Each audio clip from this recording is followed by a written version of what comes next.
Did you ever meet Michael Jackson? Well, so Michael, I met Michael. I met members of his family, and Michael was a guy who was giving me items for charity.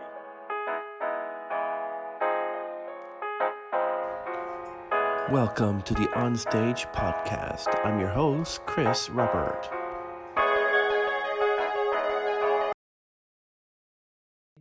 Hello, welcome.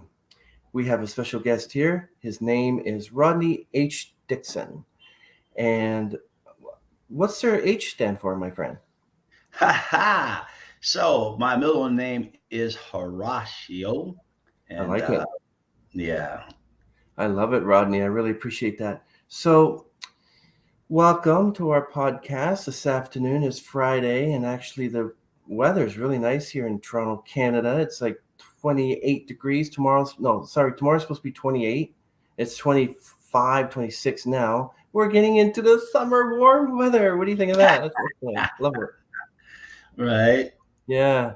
But basically, and I love what you have behind you. Is that that's not Iron Man? Who is that? Is that your No, so that's my superhero on this Merc, the Master of Seven? and he's fighting against the foe, who his name is Vapor Snow.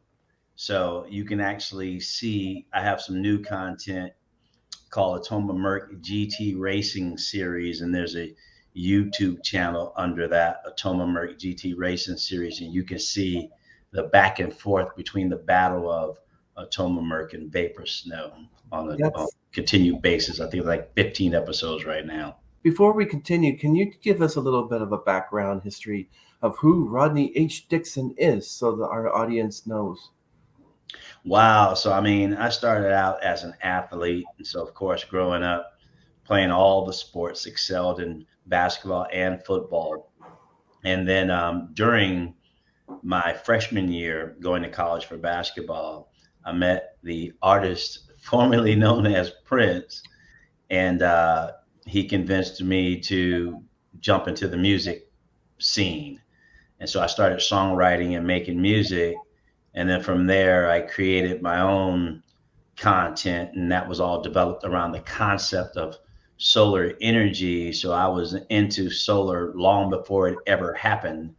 And then, of course, I became an investment advisor to members from the Middle East. They were into oil and gas. So I really got good in understanding the energy industry as a whole.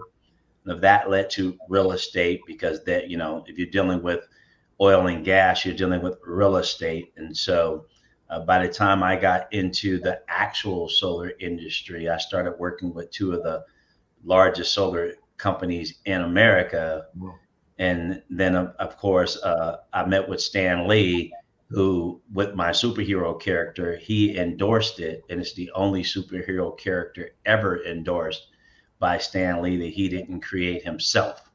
And that's the Atoma Merc character. And so I've developed CDs and music and everything else around that character to the point where you see now the GT racing concept. So everything kind of came together and one thing led to another. I love it. Now, you were mentioning earlier that you had met Prince. What is he like in person? Well, he's about as intrinsic in person as he is, that everybody else sees. There's some differences. Like he's a lot cooler in person. He's a lot more laid back in person. He's not so over the top. He's really a very conservative dude. He was a guy who family showed up to the birthday parties and stuff like that, which is why he always stayed grounded to the state of Minnesota because that's just who he really was. And so he wasn't this big Hollywood type dude. He knew how to put on that persona out in the public, but he was really kind of laid back and a kick back type dude who didn't, he really wasn't all into that pomp and circumstance that people might think. Yeah, the pop world and the music world was really sad. Not only when MJ passed away, and Prince. I'm not sure. I can't remember when he passed, but I think his anniversary's 2016, coming. I'm sorry. 2016 he passed. Wow. Okay. Excellent. I can't believe that. So Stan Lee actually endorsed a character that he never endorsed himself. Wow. So did you actually befriend him as well? Yeah, so being with the Middle East investment community, the royal families and all, I became a guy that was a source of money to the Middle East investors. And so I'd put together American companies or American investors or people who looking for funding, whatever, with people in the Middle East who had the money. And I've done that for years. I actually still do it. And so a guy that was looking for some funding was connected to Stan Lee.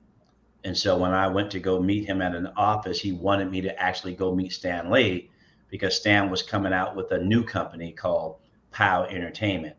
And so when I met with Stan and he saw what I was doing, he saw that I had a character that was attached to the solar industry, and the solar industry in and of itself is a multi-billion-dollar industry.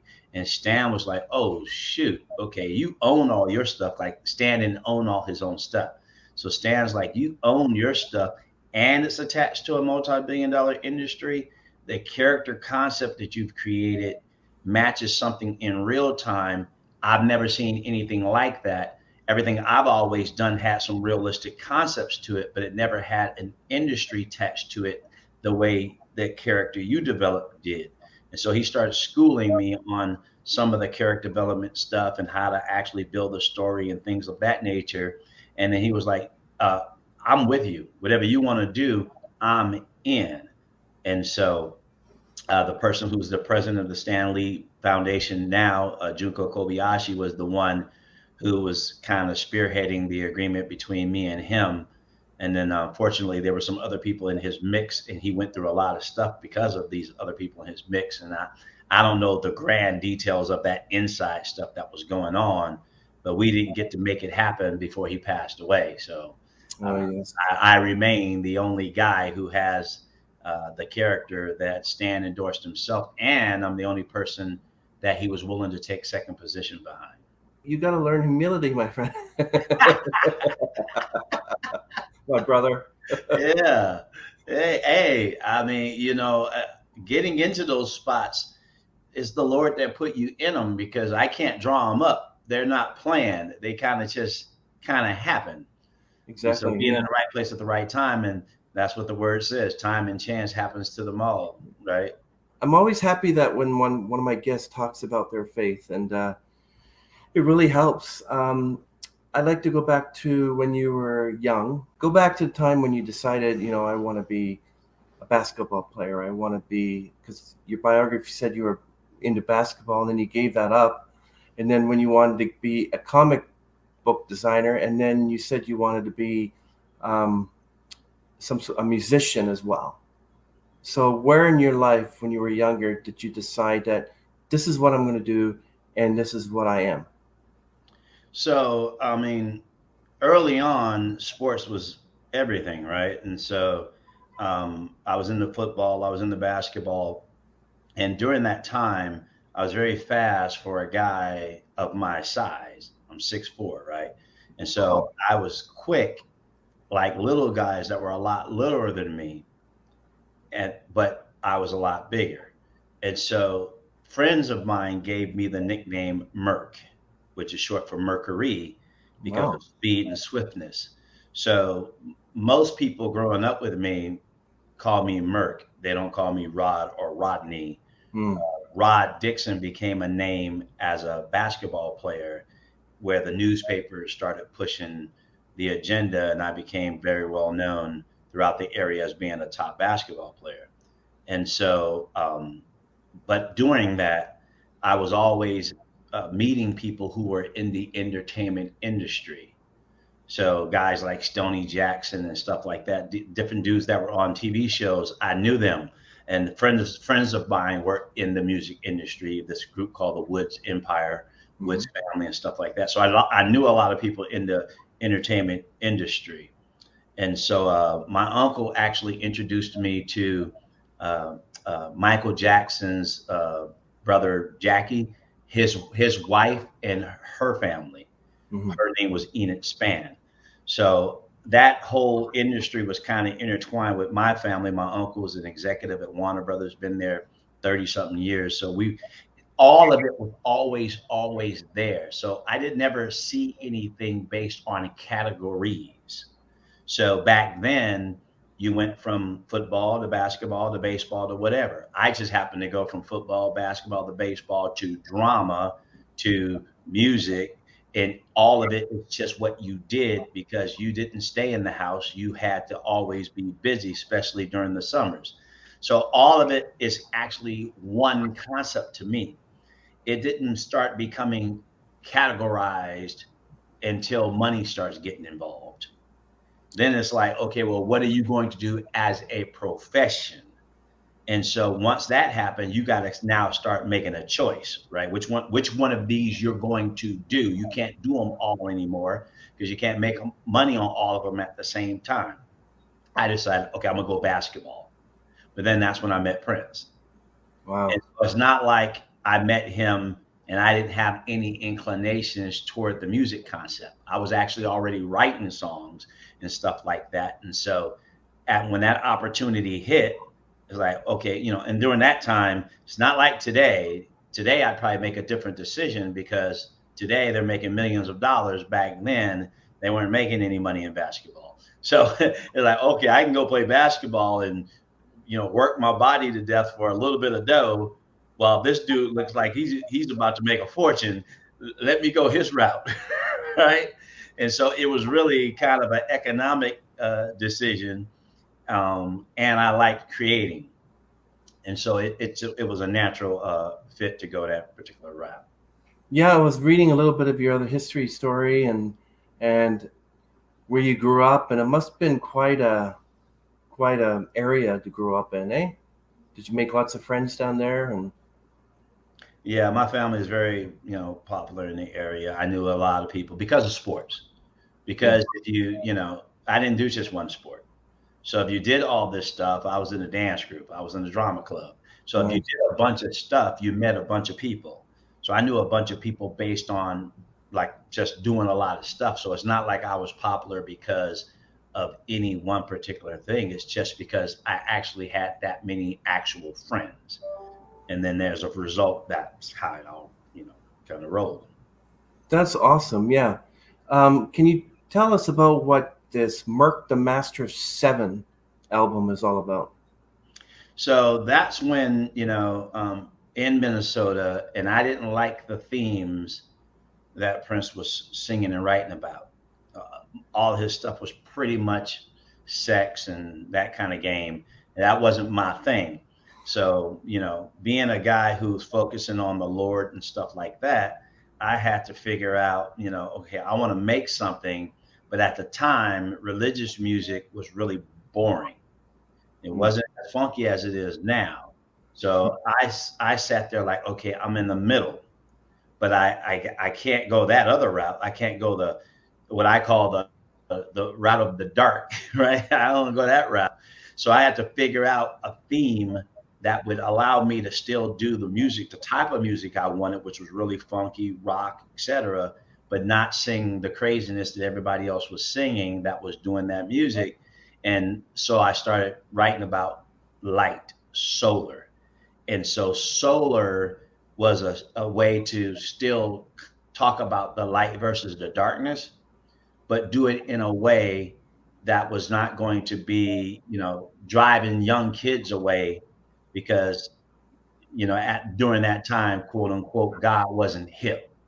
So solar became basically that way to differentiate myself and still be in the battle with light versus darkness. And because of that, I started to gain more into it. So on the cover of that first CD, Merc the Master of Seven, is the superhero character. My face is not on the cover. The superhero character's face is on the cover.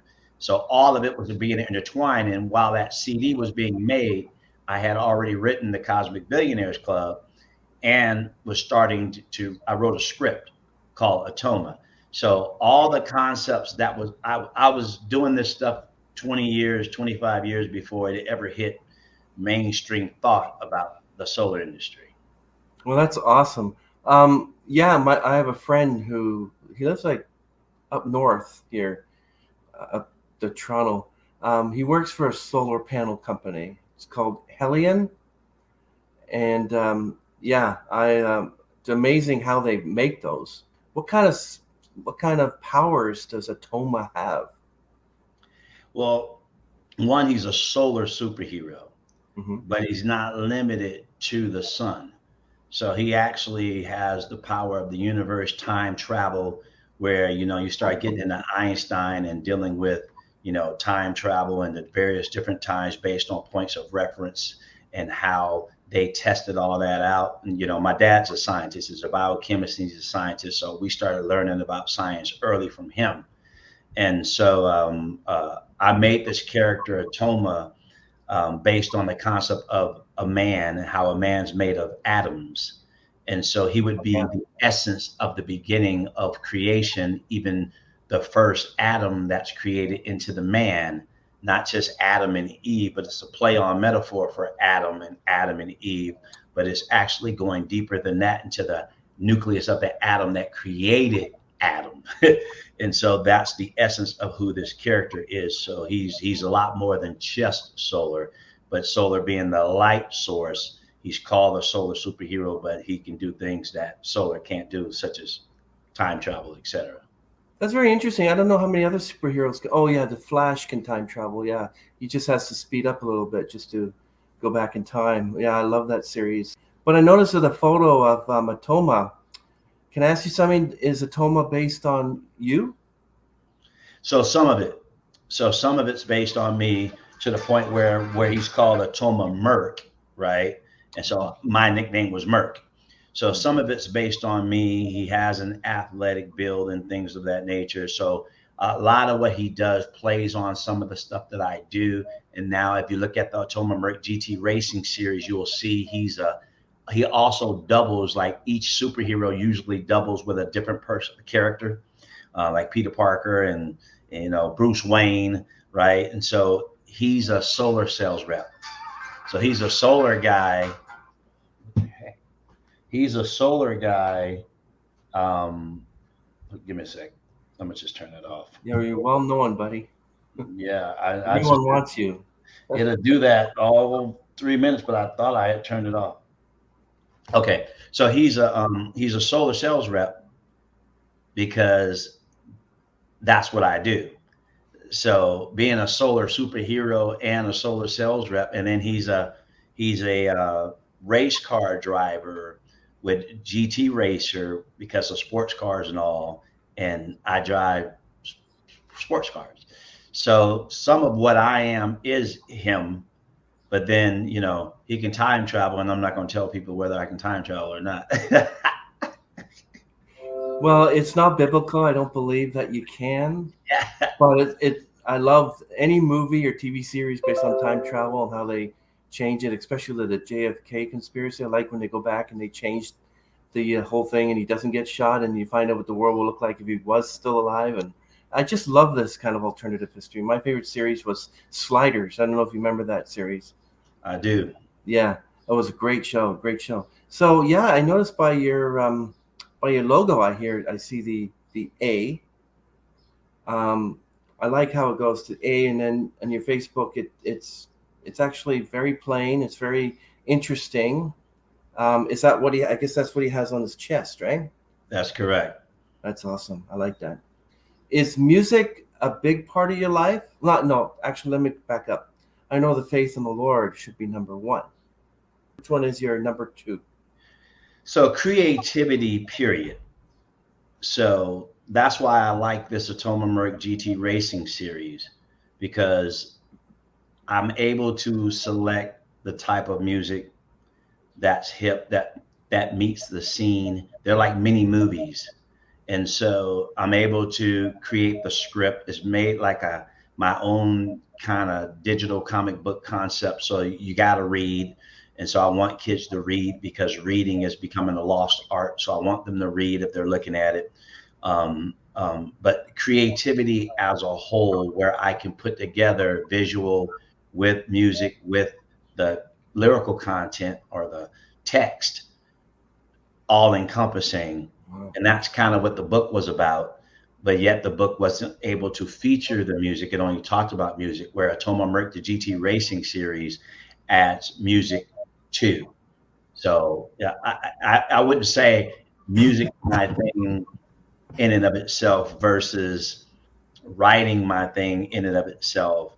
It's creating as a whole. Yeah, I'm I'm familiar with your making of atomic Merc photo on the front of you punching the ghost of white supremacy. Can you explain that a little further? Yeah, so it's Atoma Merc versus the ghost of white supremacy, right? His battle against the ghost of white supremacy, not white supremacy. And so the ghost, because I don't believe there is a such thing as white supremacy. No. I believe people believe that, but it's a false notion. Hmm. So it's a ghost because it's not real, right? And so people believe in that ghost, pro or con, right? And so I don't get caught up into it one way or the other. And the book explains why it's a ghost with proof. And there's biblical backing of scriptures to support what I'm saying about that truth. That's great. Yes, I love that. Um, it's about an identity lost and found. I like that. A story about mindset of poverty and riches, broken down to illustrate the negative effects of slavery. I don't want to talk about that. I know that's a very ouchy subject, but I do know a little bit as a believer in the Lord. You probably do. About I don't know if you're familiar with a preacher by the name of Vadi Bochum. No. He spoke a lot about CRT, which is critical race theory, and what it's all about. And when I found out and got a hold of what it actually is, I was appalled. It's ridiculous. I mean, like racism it's got to be stamped out, man. I mean, you remove our skin, our sinews, whatever, and you just compare my skeleton to yours. It's the same one. We're the same person.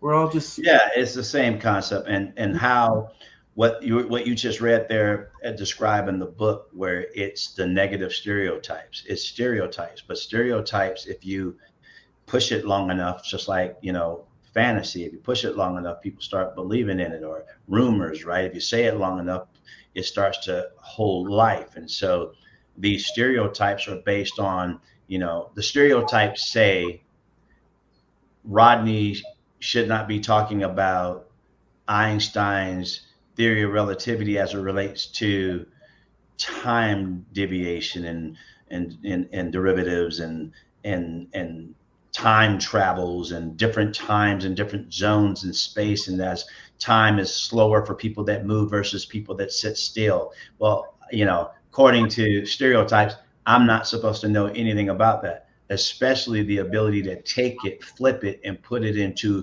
creative concepts. I'm not supposed to know solar energy and how it works and operates, right? Well, then when you go in, my DNA has the DNA that's associated with Ramses III from ancient Egypt. And then people go, well, wait a minute now.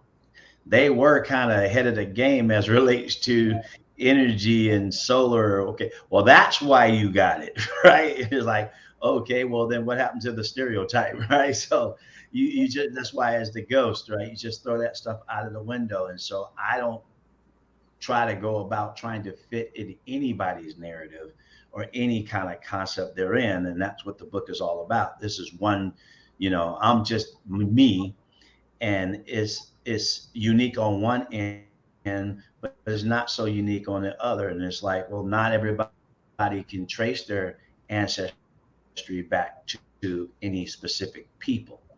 Especially in the Black community, because you were segregated and separated from your history, so they can't go back too many generations beyond a great grandparent. And so then some have been able to pull that off. Well, you could get, okay, you come from quote unquote Africa, and 10,000 years ago, 20,000 years ago, XYZ, but not have anything firmly to connect to. Whereas in my particular case, my DNA actually goes back to this Ramses III ancestry history, the Rameses dynasty history. And so there's specific attachment that I can go back, and we're talking about thousands of years back. And so not everybody can do that, but there's more. I'm not the only one that can do it. How is that possible? I thought because our DNA for our Dutch ancestors, German ancestors, goes back to only up to 1700. But how are you able to find out something 2,000-3,000 years ago? Is that possible? Oh yeah, you can go back further than that. Yeah, you can Really? go back further than that. Yeah. Is that an Yeah, but the thing is, they got to ancestry.com? draw the DNA from a specific individual. Oh, And yeah. so, you know what I mean? Or else you're not gonna know. It'd be like, oh, this is this area. So most of it can tell you. Any of these DNAs can tell you that the proximity of the area that you come from, or you're 30% this, 25% that, 15% that. But unless they go back and do a specific test on a specific person from that time, and then how rare is it for it to match up to any particular person? They're not going to go and do a DNA test on just somebody who randomly died 3,000 years ago, but they might go do a test on, some king of England, or some royal person of Scotland, or some royal person of Germany, or something to that effect, or Einstein, or somebody that they would consider important enough to do that testing on, and then match that up with testing today to see kind of where you connect. Well, that's what they did with the Ramses III. That's quite amazing because little story is that my father used to say that we were royalty. We were from royalty. And I was telling everyone, I'm from royalty. I'm from royalty. But I didn't know it was a joke. And he said, Chris, you're from royalty. We had an ancestor who was a court jester. So, and I went, Dad, I told everyone I was royalty. Well, hey, he must have been a good court gesture because he lived long enough to pass down the DNA. That's true. And I really believe that I actually inherited my father's voice because he had a good voice. I asked him if he didn't do the job that he was doing, what would he have done? He said he would have been an opera singer. He's got a pretty good he had a pretty good voice. And so I thank God that he was able to bestow upon me this talent, because that's why I opened this podcast for musicians, performers.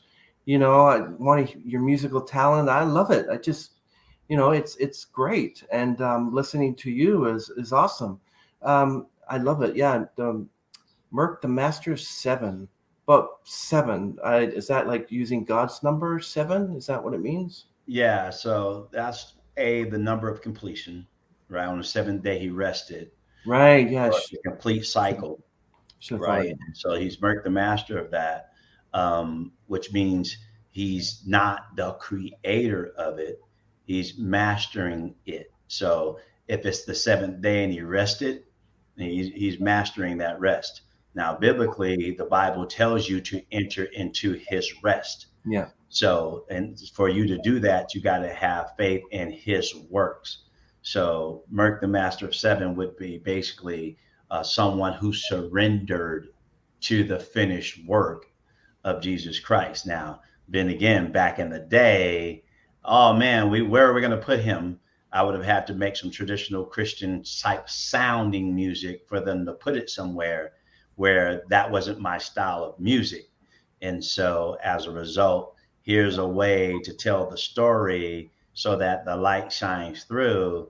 And then, of course, even God uses Jesus in terms of parables and metaphors as it relates to him being the light, the sun, etc.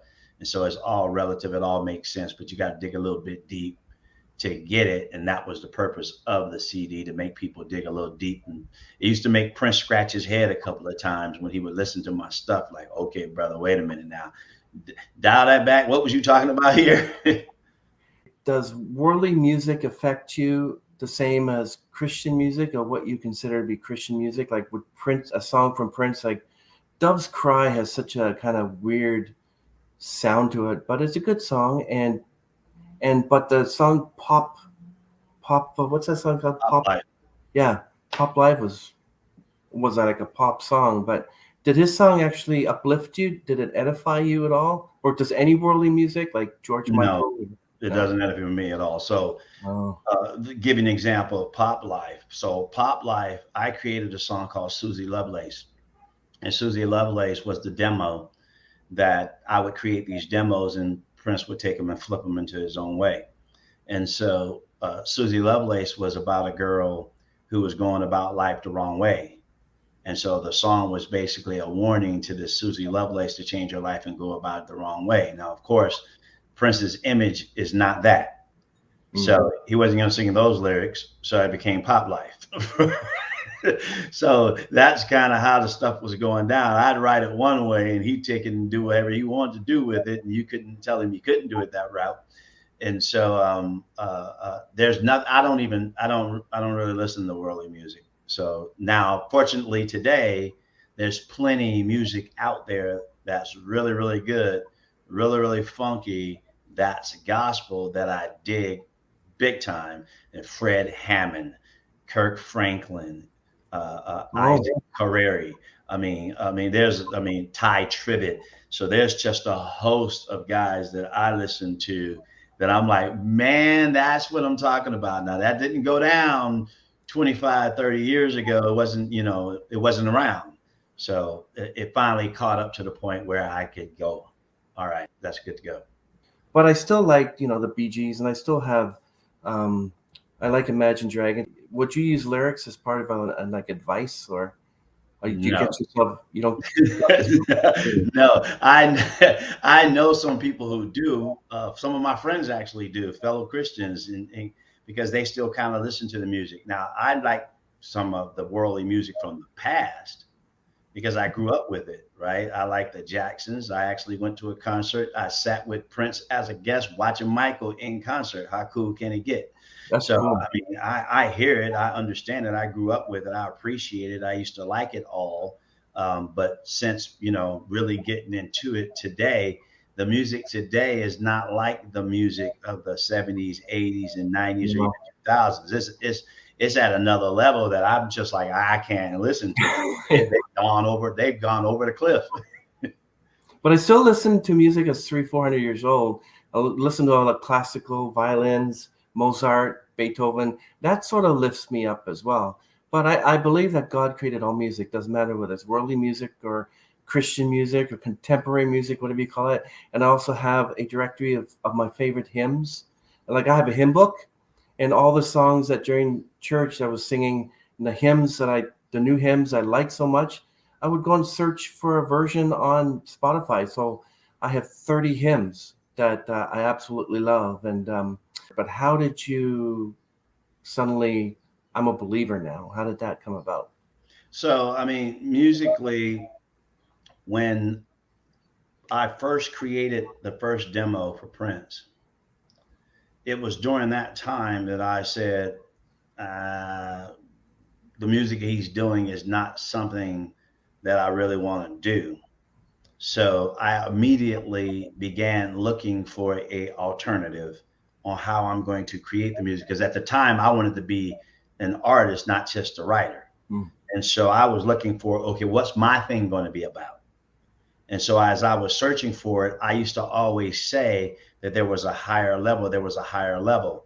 So I understood just there's another level to consciousness. And I was one of those guys that could understand what he was writing when other people couldn't understand it. And I could tell people, even in his own mix, that, well, this is what this song is about. And so they would go, oh, yeah, okay, that makes sense. He was saying something like that, but I didn't understand what he was talking about. Well, how do you know it? And you weren't in the room at this day, because his music fits within a layer of atmosphere.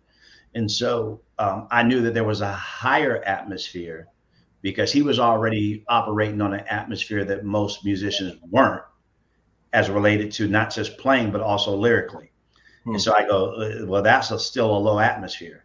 So I had to find it. And as a result, going on that search, then you end up finding, oh no, the next atmosphere is actually God. And so it's kind of where, I met God because God said, here I am. So really he met me. And then that union was like, okay, that's what I want to do. I'm gonna make sure I'm gonna try to stay on that atmosphere. I'm not going backwards into that other atmosphere. And I let Prince know that when it happened. Do you share the love of Jesus with people you meet? In Well, that's, expectation, yeah. expecting that you're gonna try to sell them solar, and then they say, "Oh, you're a Christian. I don't want anything to do with that." Like, Well, no, so you gotta, Bible says to be wise. mhm. So if they're there to, you're in their house and you're there to talk to them about solar, right? And I have guys that are under me. So, I mean, if they're there to talk about solar, they're there to talk about solar. The Lord want you to go into any other direction. He'll make it obvious himself. So I'm not a guy who's going out there looking to force feed any concept. I'm looking for the Lord, like Paul said, where the opportunity is, where the Lord is wanting him to speak. Because there's places that he wanted to go that the Lord prevented him from going, because those weren't the places that was going to be open to it. And all you're going to do is create a headache for yourself prematurely, because you're forcing yourself into a situation that he hasn't asked you to go into. So I got to be wise and try to listen to the Spirit to know when to hold them and when to fold them. There's a time for everything. Kenny Rogers. Yep, good one. So I guess I did use that one as a quote. Yes, you did. Excellent. See, I can make people do that. Yes. So when you go, now we'll talk about your solar company just a second. Did you ever meet Michael Jackson? Well, so I met Michael. I met members of his family. And Michael was a guy who was giving me items for charity. So I run youth programs. And so he supported those youth programs. And he would give us autographed fedora hats and stuff like that. Nice. I told him about an event in Russia, which an organization called Hope Worldwide, that I still deal with Hope Worldwide to this day. And I told him about that event, and he went to that event in Russia to hang out with those orphans at that event. And so, yeah, he was for real with it when it came down to helping some folks. Did you get a chance to witness the gospel of the glorious Jesus Christ to Prince and Michael Jackson? So I didn't get the chance to do it with Michael specifically directly, but indirectly, yes, and Janet as well. So now Prince directly. So we had, when I first got woken up to that quote unquote higher atmosphere, that was that atmosphere in believing in Jesus Christ as Lord. And so I started on him immediately. He wrestled with it for a long time. Oh, wow. But you have no idea whether he made that final decision, huh? Well, he made a decision. He definitely made the decision that Jesus was Lord. Now, he did it through the channel of Jehovah Witness. And so, I'm not that guy who gets caught up into necessarily this religious sect or that religious sect in Christianity, in terms of, the various different religious stands that these different denominations stand on. I just personally don't get caught up too much in it, because I've seen people and know people in all the different denominations that don't necessarily walk by faith. And faith is what Jesus is going to be coming back looking for. He's not going to be coming back saying, "What denomination are you a part of?" So Exactly. I can't call it. I can't say what ultimately, before Prince, left this earth, what his standing was with Christ Jesus directly one-on-one. I can say that he professed Jesus as Lord, and he went around and became a guy knocking on doors trying to talk to people about Jesus. Now, for a guy like him, from when I met him to doing that, that is big time. Yeah, you just never know. You imagine you end up in heaven, you say, Prince? No. Michael? No. It's like, wow, You don't that's know. an amazing story. How about Stan Lee? No, I didn't get the chance to have that conversation with Stan. I've had that conversation with different celebrities, though, but yeah, I never really got that conversation to have that conversation with Stan. There's some people out there who I've talked to, and I was quote unquote, the first to talk to them about it, or at least the first that they've acknowledged that talked to them about it. And they've gone the other route. They've said, okay, I'm making Jesus Lord. And some of the people are pretty well known as people who made that conversion. But it is important to talk about God, but Jesus said, I am the way, the truth, and the life. So if You you got to say take that, yes, if you say that I know God, but then what do you think of Jesus? Oh, Jesus, I didn't. Well, you're not a Christian then. No, that's not going to work. Yeah, That's not going to work. yeah. Yeah, one particular girl who's Annie Lobert, and Annie was living in Minneapolis, and I actually wrote a song, or actually a few songs, but one of the songs I wrote for Annie, and I gave her the nickname Annie Christian. And so Prince had a song called Annie Christian, and Hmm. this girl's name was already Annie, and so I gave her the stage name Annie Christian. And at the time, she wasn't a Christian, but it was like, well, this is what you can become. And so I was already pushing that light, and I talked about the street, being on the street, and changing your life and being called. And so now she's a powerful Christian out there, and she runs an organization called Hookers for Jesus. Nice. Yeah, that's actually crazy. That's amazing. And you said that you knew Prince. I wanted to know what that was all about. But it's nice that you met him. That's great. And it's hopefully that he knew the Lord and they come up with, oh, the Bible says this, whatever. But you just never really know, because the Bible says the Lord knows those who are his, and let everyone that names the name of Christ depart from iniquity. Now, depending what you would call iniquities, I don't know. I just hope that he, when you're on your deathbed, you come to realize that I'm just about to meet God, and you suddenly will get um, convicted that maybe Michael Jackson and maybe Prince are with the Lord right now, but you can't really say they're not. So I can't say one way or another because I'm not the Lord. yes, And no one else can say unless the Lord gave them a revelation to that specific thing. yeah, And I don't see the Lord giving somebody a revelation to that specific thing unless it was going to be used for the Lord's benefit. yeah, Right. And so the Lord would have to give you something with it. He's not just going to say, oh, I revealed to you that this person or that person went here or there just for, you know, it's going to have to be, and this is why I'm giving it to you so that you can warn others or something to that effect. So yeah. it's got to be something attached to that, right? That's Um, right. not just to be telling you, just to be telling you because you inquiring minds want to know.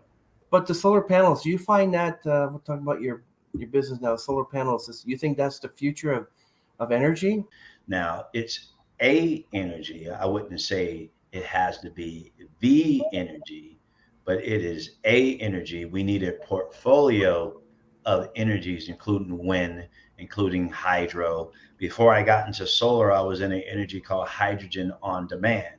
And in fact, while meeting the guy who created this quote unquote hydrogen on demand, it was during the same time that I met Stan Lee. Nice. So there's multiple types of energy sources being developed as biofuels, etc.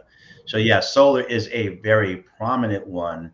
It's growing. It needs to grow faster than what it is right now. It's growing at a slower rate than the rate that we need to reverse what's happening to the climate. So something's got to give real quick on an emergency level. Taking electricity from the sun, you're not taking electricity from these major companies, right? Aren't they trying to stop that? Not some are and some aren't. And so it's not necessarily that they're trying to quote unquote stop it. They're trying to stop being mandated about it. And even some of the ones that are accepting the mandate, they would rather produce it themselves. So the large utility companies themselves also build solar panels or buy energy from solar farms because they can get the energy wholesale. Now, if you're a fossil fuel owner, developer, and that's your game and that's what you're in, then of course you want fossil fuels being a continued energy source because that's what you farm. So it's like if everybody decided we're not going to eat chicken anymore, and there was a mandate against chicken, all these chicken farmers would be, a roost. That's true.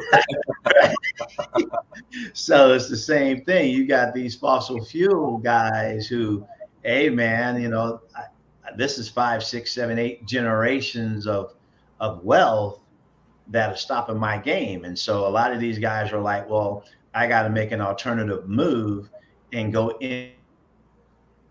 into solar energy or alternative energy also. So you'll see a lot of big companies got money on both sides of the fence. And you got to kind of do it. So we need to do the same thing as a world. We need to become less dependent on fossil fuel, more dependent on alternative energy or generators. And so that's a form of using the energy at a time where the solar panels are not able to draw in the energy, which is more at nighttime or really, really cloudy, or if the grid gets severed by some type of storm or some other type of mishap, then you still have backup power. That's right. Today is more backup.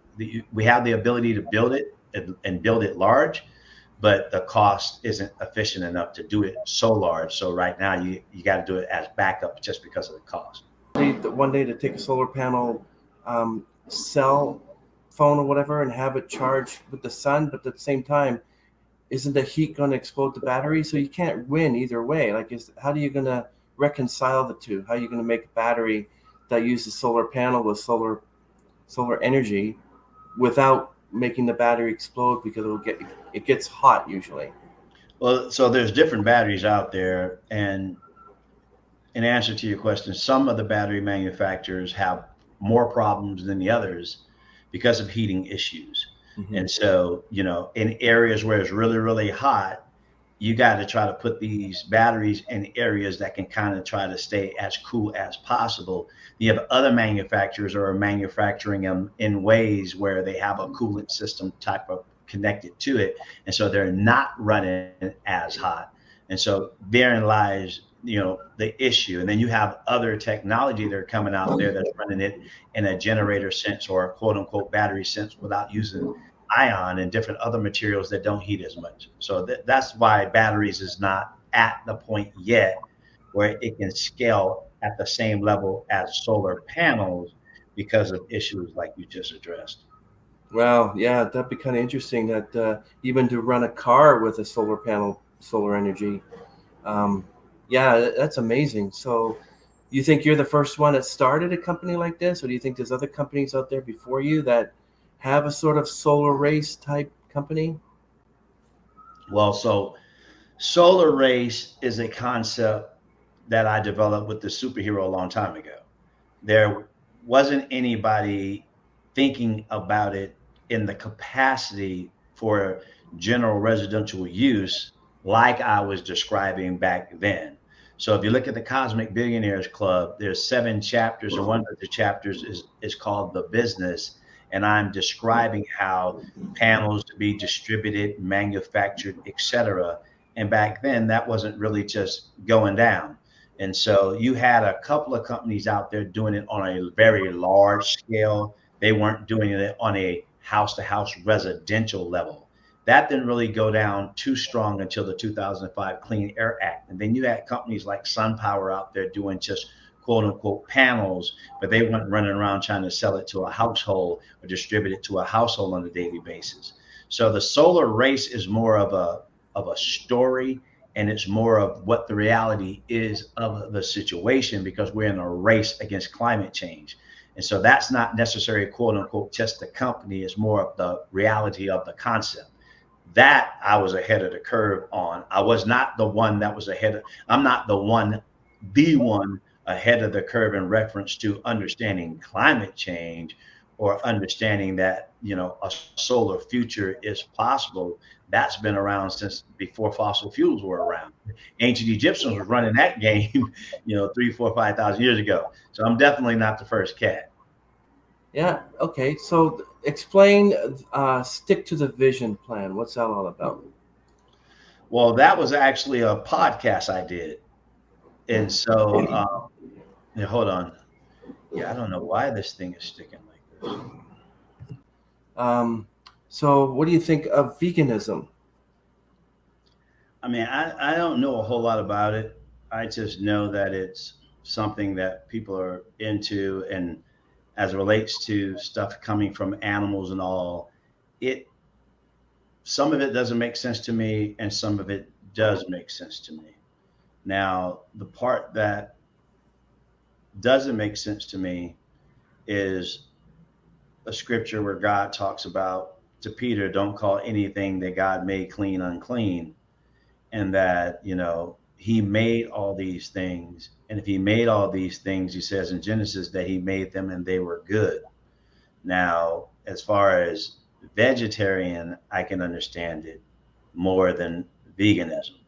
Now, the part that I do understand about veganism is because of all the extra stuff that's been added into these products or these animals and shots and hormones and all the rest of the stuff that's going on and the pollution, etc., that the stuff is not as healthy as it had been back in the past. And so, as a result, from a health perspective, if that's the argument, that I can understand. The fact that you're drinking milk from a cow, I mean, that that part I can't understand unless you're talking about because now it's not healthy anymore because it might be contaminated. Well, I was watching a thing on and they actually did a thing of people who what they ate back in the biblical times, and all it was beans, maybe rice, maybe grains. They drank water and they ate mostly bread, but there was nothing in there about milk. So you might be right there because the way milk is pasteurized, it actually, I mean, little kids and babies, they drink milk, and I used to drink milk when I was younger, but now I just have it in my coffee, and I don't know when it was when I just took a glass of milk and drank it, but it's usually my coffee and tea. I like milk chocolate. I like stuff like that, but like I wouldn't mind working on a farm. But the thing is, I'm not a vegan, but I do eat meat. But I do have a vegan friend, and when we go out to eat, I will eat vegan. I mean, because it's food from gift from God. Because I'm not going to complain. Why don't I have a steak here? Why don't I have corn here? Why don't I have chicken here? Like some of this vegan stuff is delicious. I can't believe it. Some of it tastes like meat. They have vegan steak made from vegetables and Right. beans, and it tastes like steak. It's incredible. And the blood, I think, is beet juice. Mm. It's incredible. So I've tried a couple of the burgers that are not meat or whatever. I don't necessarily like the taste. Just give me the vegetables. I'm not a guy. My wife tells me I'm not a food guy. So food for me is fuel. I don't get bent out of shape about food. You can almost serve me anything. It just can't taste horrible. But if I don't like, oh, I got to have this certain thing, or I'm in love with this food, or oh my God, that food was just so, that's just not me. It's like, how quick can I get it? It give me some energy and go do what I need to do. So I'm just not a big food guy. And we're supposed to have a certain food shortage. We might have a food shortage because of the war in Ukraine, and the gas prices are ridiculous here. Incredible. Good thing I don't have a car. I would have sold it right now. I put that money to increasing people with veganism. Like I'm on the fence. I think I like my vegetables. I like my steak, my chicken, but I will eat vegan because it's delicious. And I'm not complaining with the food because one day, what if you don't have food? That's right. But we don't have food. We don't eat anything, but we have vegan over there. Give it to me. I love it. I Yeah, don't then know. at that point, give it to me. Right. Yeah, This God fuel. gave me food. Sometimes I don't have food in my refrigerator. I make toast, put jam on it. I am so satisfied. It's incredible. Or open up a can of like beans. I like beans on toast. I'm filled. I mean, just to have food. I mean, oh, wow.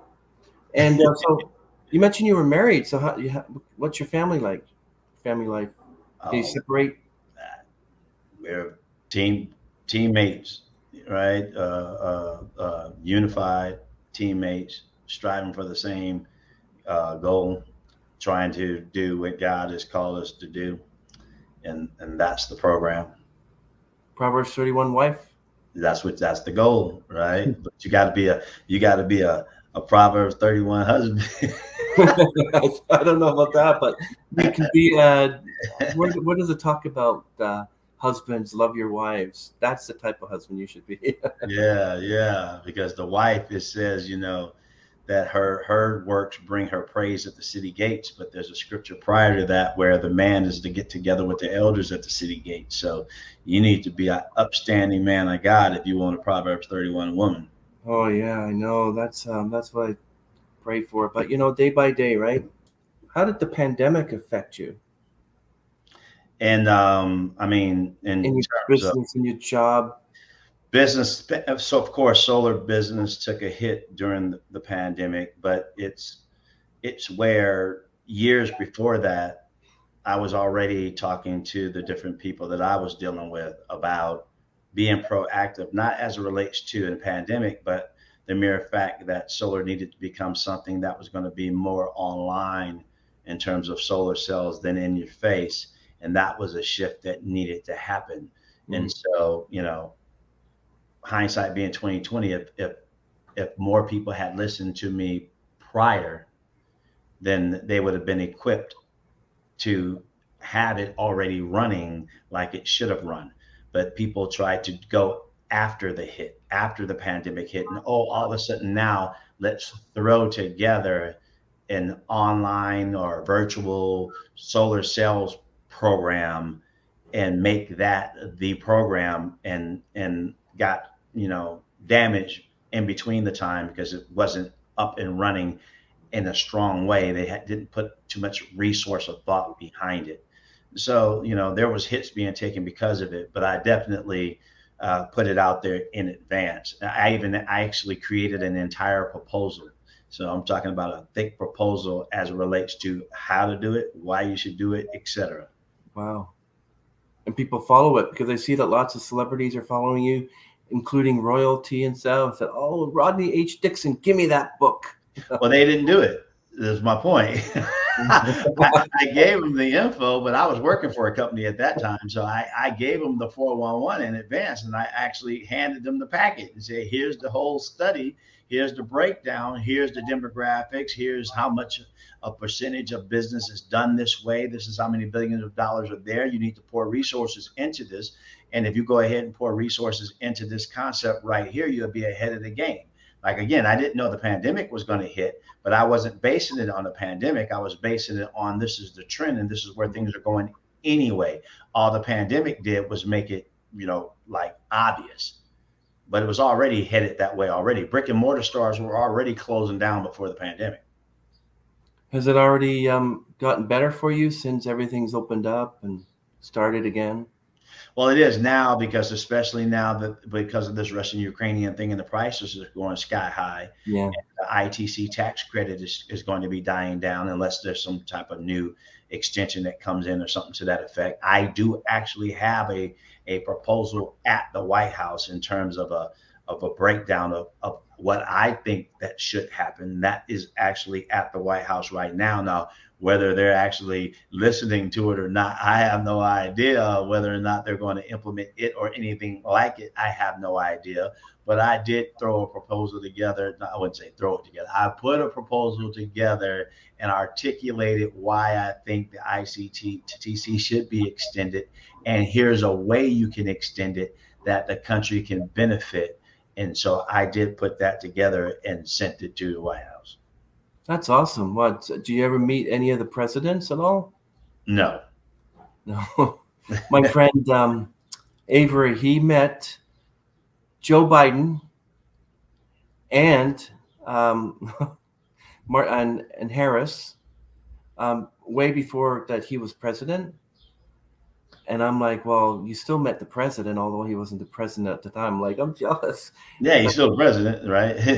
In that photo I saw of a young Bill Clinton meeting JFK, and Bill Clinton was like in his 20s. I'm like, wow, what a photo. Did you see that one? I didn't see that one. Oh, yeah. He's like 20, 22 years old, and he's actually talking to JFK. I think it was like a year before he was assassinated, but it's amazing Oh, photo. Yeah. Um, but apart from that, yes, the pandemic has really caused a lot of issues, even for a lot of musicians. They have, once the pandemic hit, they couldn't perform in front of people anymore because of social distancing. You couldn't have more than one in a house, but if you were part of a family, stay with the family. And they had to open up YouTube channels and have online concerts. And many of them were doing pretty well. And yeah, hopefully everything works out for people, because this had a lot of, like, when this pandemic happened, just things just, it was terrible. People lost lives, lost their jobs.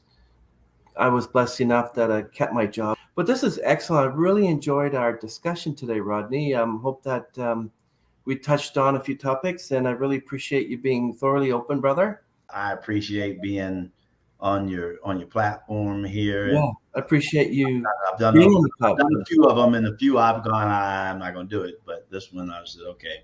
Oh, I really appreciate that. Thanks, brother. I really appreciate that. Go to the YouTube and check out the GT Racing series Sure.